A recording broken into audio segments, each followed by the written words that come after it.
세월이 흐르면서 우리 모두의 관절은 자연스럽게 노화가 진행되고 이로 인해 퇴행성 관절염 등 다양한 질환이 발생할 수 있습니다.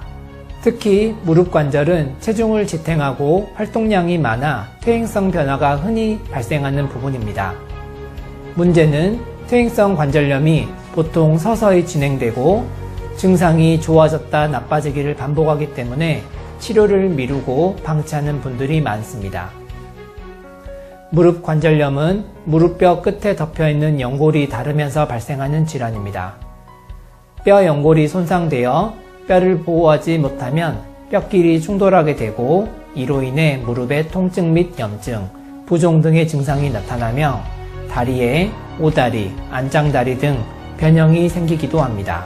이러한 관절염은 적절한 시기에 치료하지 않으면 관절 변형과 함께 걸음걸이에 이상을 보이거나 염증과 부종이 심해져 움직일 때마다 염발음이 발생하기도 하는데요.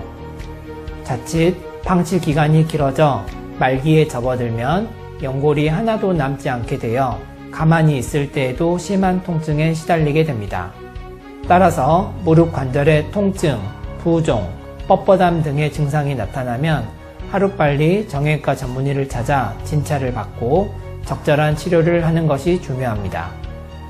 다행히 증상이 심하지 않은 초기 또는 중기라면 약물치료나 물리치료, 주사요법과 같은 비수술적 치료로 증상 완화를 기대해 볼 수 있습니다. 하지만 손상의 정도가 심해 연골이 마모되어 없어지고 관절의 변형이 일어난 경우에는 수술적 치료를 고려해 보아야 합니다. 이 중에서 인공관절 수술이 대표적이라 할 수 있겠습니다. 인공관절 수술은 손상된 관절을 맞춤 제작한 인공관절로 대체해 통증을 없애고 관절의 기능을 정상으로 회복하는 수술입니다. 우리나라의 경우 좌식 문화로 인해 무릎 안쪽의 관절 손상이 심하고 다리가 O자형으로 휘면서 걸음걸이가 변형돼 골반과 허리 통증까지 나타나는 경우가 많습니다. 이때 인공관절 수술을 통해 정상적인 걸음걸이는 물론 다리 모양 교정 효과 등 일상생활을 불편함 없이 누릴 수 있습니다.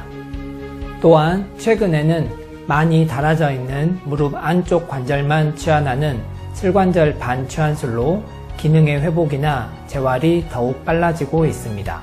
최근 관절염 환자가 늘어나면서 인공관절 수술에 대한 관심도 증가하고 있는데요.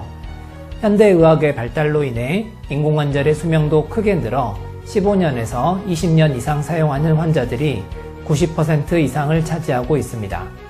인공관절 수술 후 꾸준한 운동을 하면서 적절히 관리한다면 재수술 없이 20년 이상 오랫동안 관절을 사용할 수 있는 가능성을 높일 수 있습니다.